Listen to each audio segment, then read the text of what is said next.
There's this feeling, I think many of us have it, this desire to see our faith communities will really make a difference, to see real growth, real change, something more than just going through the motions. Right.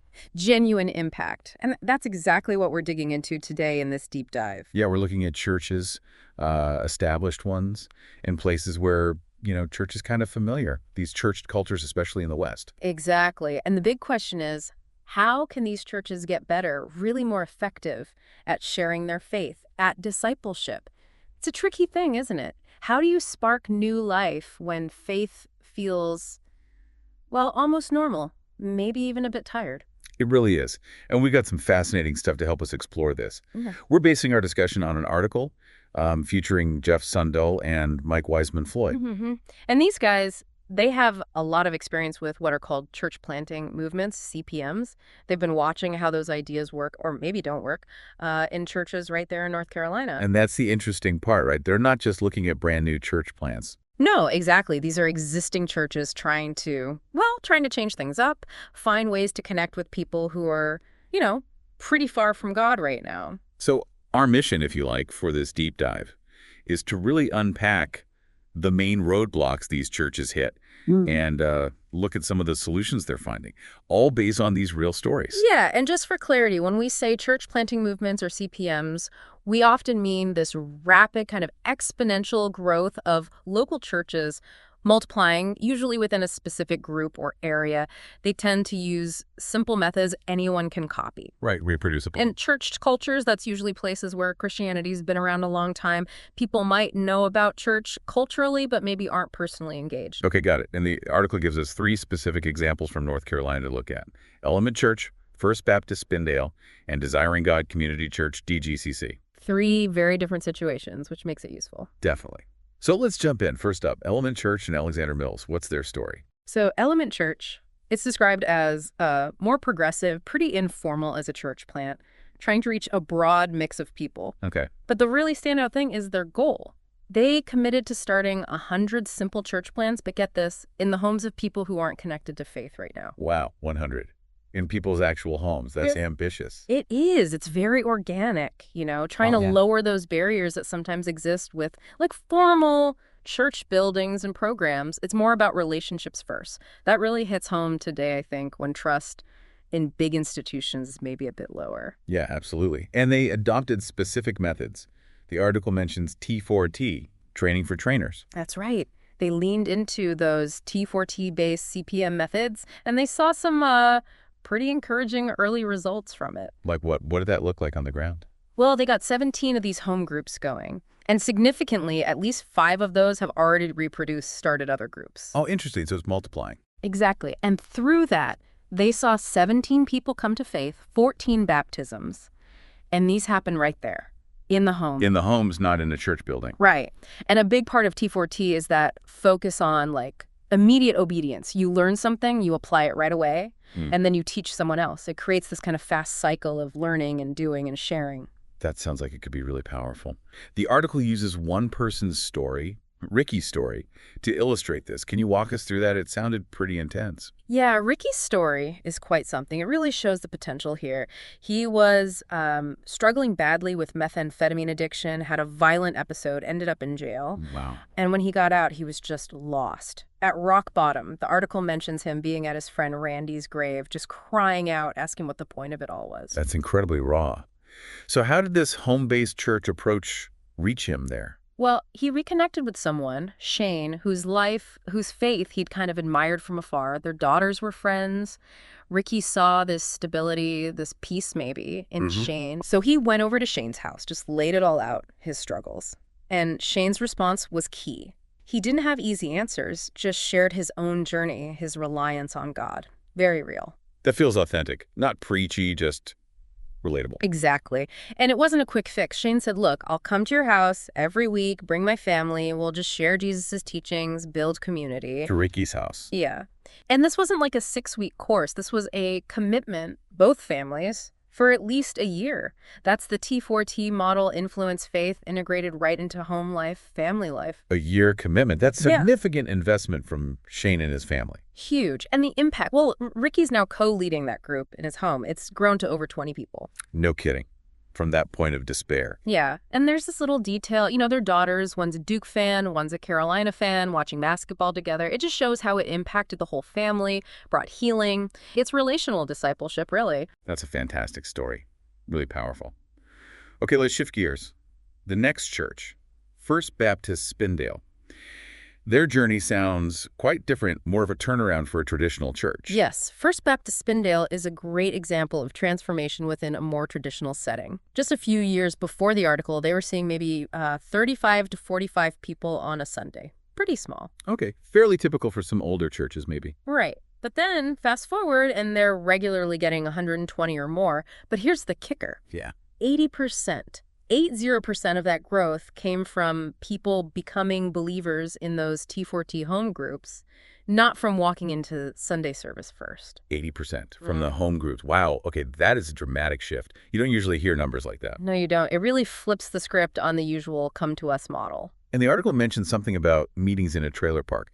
That sounds like part of the story. Absolutely. That really highlighted the impact. In, I think it was September 2011, they had 26 baptisms at a meeting in a trailer park. 20. Yeah. And then another 9 the next month, October. It just showed this deep spiritual hunger out there in places maybe the traditional church wasn't reaching effectively. So what was their old way of doing things? What did they move away from? They described their previous strategy as very attractional. You know the idea. Come here to our building, learn our ways, fit into our culture. Right, the standard model for many churches. Program-driven. Exactly. Focused on getting people in the doors, maintaining the existing structure. But they realized, those methods just weren't working like they may be used to. The results weren't there. So what was the catalyst? What made them change course so drastically? It actually started somewhat unconventionally. They ran this thing called Church 114 for about 9 months, meeting in a motel room. And motel room. Yeah. And they saw real spiritual searching there among people who were often transient, maybe on the margins. It wasn't sustainable long-term because people moved on, but it was an eye-opener. Ah, so it showed them the need and the openness outside their usual context. Precisely. It proved people were hungry, even if they weren't coming to the church building. So they took that lesson. And applied it more broadly? Yes. They started training their own people, their leaders, to use that T4T framework. The article mentions the 13-13-13 meeting structure. Right. Looking back, looking up, looking forward. Accountability, Bible, action. Exactly that. And they started doing these meetings everywhere, trailer parks, people's homes, backyards. They decentralized their ministry, took it to the people. Makes total sense. Meeting people literally where they are. But it wasn't all smooth sailing, right? The article mentions ongoing tensions or challenges for them. No, it's definitely an ongoing process. They're constantly trying to balance, keeping their Sunday services going, the attractional side, while really pushing this kingdom outreach in the community. How do you keep the home groups from just becoming mini Sunday services? That's the challenge, right? And they're also focused on how to build accountability with these new believers without being heavy-handed. It's more about passing on the core DNA of faith, trusting the Holy Spirit to work, rather than just imposing rules. Interesting. Focusing on that core DNA. Okay, let's look at the third case study. Desiring God Community Church, DGCC, in Charlotte. Their background's a bit different again. Newer church. Yeah, DGCC had been around for about 9 years when the article was written, and right from the start, they had this strong focus on reaching out both locally in Charlotte and specifically to international students. So maybe already a bit more outward-looking than a very traditional church. Perhaps, yeah. That existing focus probably set the stage well for them getting involved with T4T. They joined an experiment starting late 2011 with 7 other churches in the Charlotte area, all trying out T4T. An experiment with multiple churches. What were the early signs for DGCC? Pretty positive. Across DGCC and the other churches in the experiment, they saw 9 training groups start up among believers. And those groups then kicked off 22 outreach groups with non-believers. Okay, so believers getting trained, then immediately starting outreach. Exactly. And through that network, 43 people came to faith, again, in these home settings. DGCC itself even set a goal for 2012 to see 100 people saved through their witness. 43 people, 100 goal. Yeah. That's real momentum. What was it about T4T that clicks for them specifically? They really highlighted the emphasis on immediate application, taking action now. DGCC always valued practical faith, but they felt T4T sharpened that focus. It pushed people to ask faster, okay, I learned this. What does it mean for me this week? What am I going to do? Moving from head knowledge to life change quickly. That sounds effective. Very.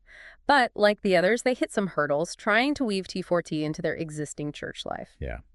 What were the main sticking points for DGCC? Well, three main things came up. First, they constantly had to explain that T4T wasn't just, another program, not just the new outreach initiative. Right, not just adding one more thing to the church calendar. Exactly. It's meant to be this integrated thing. Evangelism, discipleship, developing leaders, planting new faith communities, all flowing together. More like an operating system than an app, maybe. That's a good way to put it. Second, they had to keep reminding everyone, themselves included, that this is about building the kingdom, not just growing DGCC. That point again. The new believers might not end up in their Sunday service. Precisely. And that requires a mindset shift, letting go of that expectation that growth only counts if it happens within your own walls. That's a big one for established churches, I imagine. What was the third challenge? The third was about balancing T4T's initial focus, which often uses a set of core Bible stories for evangelism and basic discipleship, with DGCC's strong value on deep theological understanding, knowing God's character thoroughly, teaching all doctrine. Okay, so ensuring depth alongside the reproducibility. Yeah, they were working intentionally to make sure these new disciples were getting that deeper grounding too, not just the initial stories. But the article notes they were actually excited by these challenges, saw them as opportunities. That's a good sign. Okay, so we've looked at Element, First Baptist, and DGCC. Stepping back, what are the big takeaways Sundell and Floyd pulled from all this? What's the good, the bad, and the ugly they saw in North Carolina? Well, the good is definitely encouraging. They saw clear proof that starting churches with lost people, not just shuffling existing Christians around, it works. It's biblical. More effective, biblically sound. Yeah. And these CPM-type approaches, they consistently led to more conversions, more baptisms, more new groups starting. Simple as that. Numbers don't lie, I guess. And the power of testimony. They saw new believers sharing their stories, which then reached more people in their own networks, friends, family. It creates these ripple effects, disciple-making, spreading generationally. That organic growth again. Right. And maybe surprisingly, they found lots of non-believers were actually really open to having these kinds of spiritual conversations and meetings right in their own homes. Less intimidating, maybe. Makes sense. Less formal. And finally, the basic training these new believers got through T4T, it was remarkably consistent. Whether they were in North Carolina or being trained by missionaries overseas, the core stuff transfers. Okay, that's a lot of good, really positive findings. But it can't all be easy. What about the bad? The struggles, the pitfalls for existing churches trying this? Yeah, the bad highlights some real hurdles. A big one is this tendency. Even when traditional churches start groups with new believers, the groups often kind of drift back towards being attractional. How so? Like the focus subtly shifts to just getting people to that meeting in that home instead of equipping everyone in the meeting to go start new meetings elsewhere. That multiplication mindset is hard to maintain. Right, slipping back into the familiar come-to-us mode, even on a smaller scale. Exactly.